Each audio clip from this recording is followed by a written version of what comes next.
In this video, we're going to work on solving linear inequalities.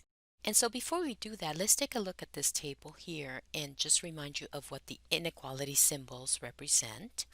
So in this first one, you've got A is less than B.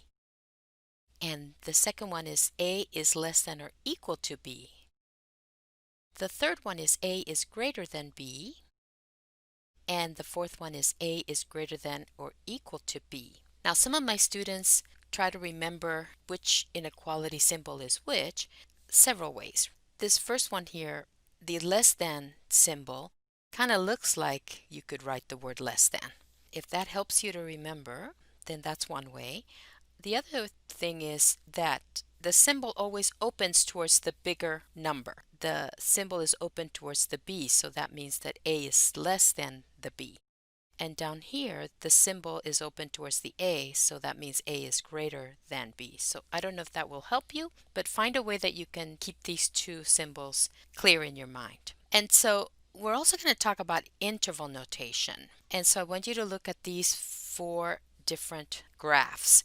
These are on the number line, and I want you to notice that on the first number line here, A, there's like a little blue parentheses there, right? And notice that we've got the arrow pointing towards the right-hand side. That graph is graphing all the numbers x that are greater than A, just like the inequality represents.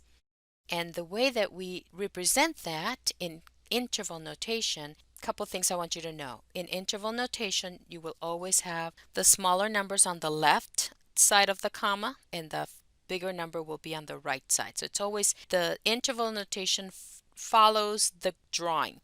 And notice how in our drawing the A is on the far left of the blue arrow we've got going here, right? So the A will be on the left side of the interval. And because we do not include the A in the solution set, that's because notice that our original inequality didn't have an equal sign under this inequality symbol. Then we have this parentheses here, okay?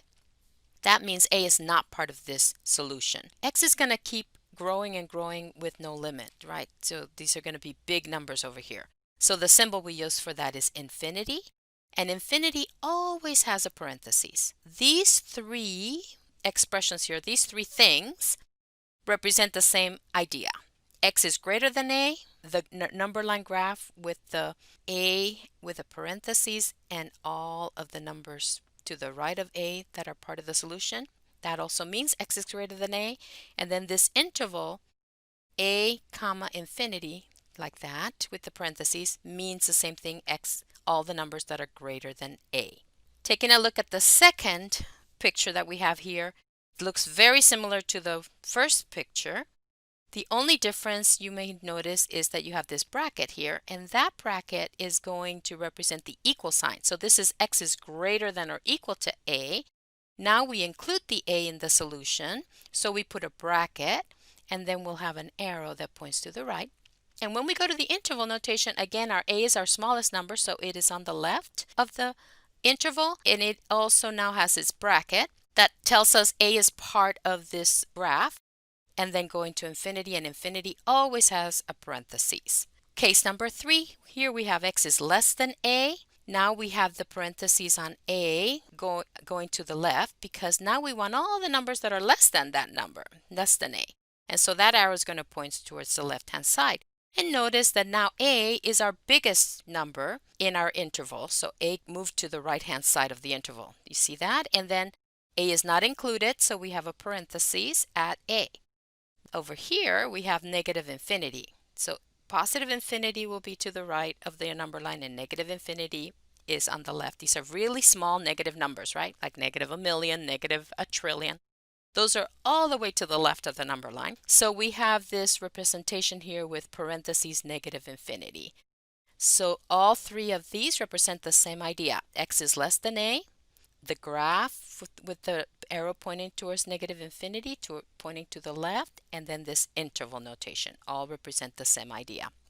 The final case here, we have x is less than or equal to A. So now we have a bracket at A which says that A is included in the solution. the arrow points towards the left, and our interval notation will go negative infinity to a with the bracket to show that a is part of the solution. So let's try this with our first example. Graph and express using interval notation. And so we have here first, x is greater than or equal to 4. So what we're going to do is we're going to go locate the 4 on the number line, and it will have a bracket this time, right? Because we have the equal sign. Equal sign means bracket. Another thing that I want you to know is that some books will use a closed dot to mean bracket. So two ways for you to draw this graph. And we want all the numbers that are bigger than 4. So here's 4. So some books will use a closed dot to include the 4, and then all the numbers that are greater than 4 will be an arrow to the right. That's where all the numbers that are bigger than 4 are to the right of 4. So your graph can look like this, or it could look like bracket, arrow to the right. So both of those are equivalent. Now, what's the interval notation going to look? Well, make the interval notation follow your graph. There's a bracket, there's a 4 on the left of your graph, so the 4 is on the left of your interval. It's pointing towards all numbers that are really big, positive big, so that we're going to denote that by positive infinity. All right, let's go to the next one. X is less than negative 8. So negative 8 is over here. So we could denote that with an open dot if we don't want to include negative 8, or with a parentheses. Now, I'm starting with the open dots so that I know which way to put my parentheses. And since I want all the numbers x that are smaller than negative 8, then we're going to go this way. So that means that my parentheses would go this way. So these are two equivalent graphs.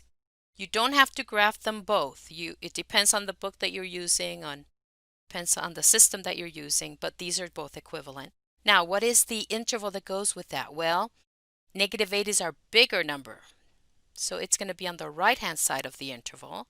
And then we have negative infinity over here, denoting that we're going to all those small negative numbers that are on the left of the number line. I hope this is starting to make some sense. Now, this is interesting. We have x is between two numbers. X is between negative 7 and 5. Do you see it here? So negative 7 is less than or equal to x, and x is less than 5. So we have two numbers to look at, negative 7, and here we're going to have a closed dot because we have the equal sign. And then we have 5, but that has an open dot because there's no equal sign there. You see what we did? And we want all the numbers between those two endpoints. So I'm going to put a segment like that. So now you don't have an arrow. You see that? There's no arrow. Here's our other graph. Let me just write it. So negative 7 gets a bracket, 5 gets a parentheses, and it's all the numbers. So again, these two graphs are equivalent. You don't have to give us both, but just so you know, those two graphs mean the same thing. Writing the interval, use your graph. There's a bracket at negative 7, and it's the smallest number in our interval, so it's going to be on the left. 5 is our larger number.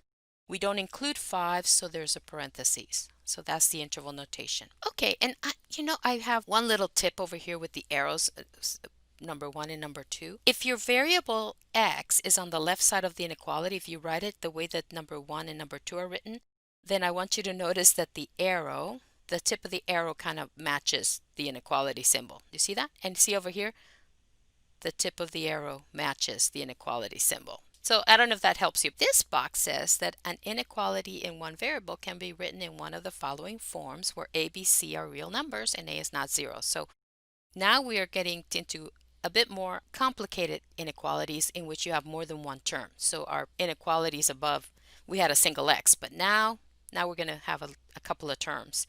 And so you want to know these rules. When we add or subtract a number from both sides of an inequality, the inequality stays the same. So the symbol's going to stay the same. These are some tips for you. When we multiply or divide an inequality by a positive number, the inequality stays the same. But, and this is the one that you want to keep in mind, when we multiply or divide an inequality by a negative number, inequality reverses. So this is the one that you want to keep in mind. Here's another good one for you to keep in mind. Sometimes when solving an inequality, the variable ends up on the right. We can rewrite the inequality in reverse to get the variable to the left. So here's the next one. X is greater than a has the same meaning as a is less than x. Notice how in my left-hand side here that the inequality was opening towards the x, so x is the bigger number. And notice it does the same here. It's opening towards the x, so it had to reverse. Okay, so let's use that here to solve and write our answers in interval notation. So what we're going to do is isolate x, keeping these rules in mind.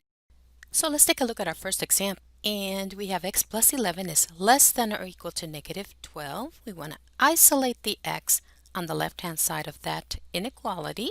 So of course we're going to subtract the 11. And again, I'm just going to remind you that when you add or subtract a number from both sides of the inequality, you don't have to worry about that middle sign. So on the left-hand side, we have x is less than or equal to negative 23. We know that in interval notation, our largest number in our solution set is going to be the negative 23.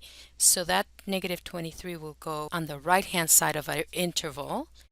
And because we have that equal sign, we want to bracket around that. And now, because we want all the numbers that are smaller than negative 23, then in our number line, those numbers would lie to the left-hand side, and it would go forever. So we would put the negative infinity symbol there, and negative infinity always gets a parentheses. So here's the solution set for number 1. We've got x minus 14 is greater than negative 13. So we are going to this time add a positive 14 to both sides. And again, adding or subtracting, the inequality symbol stays the same. Adding and subtracting both sides of an inequality, the inequality symbol stays the same. So we don't have to worry about that. So that means here we get x is greater than 1. Here's 1. We have an open circle at 1, and we want all these numbers that are greater than 1. 1 is our smallest number, so it's going to be on the left-hand side of my interval notation, and we do not have an equal sign, so we have a parentheses at 1. The arrow points towards the right, so that means we have infinity, and infinity always gets a parentheses. Now go to the next video so that we can continue our examples of how to solve these linear inequalities.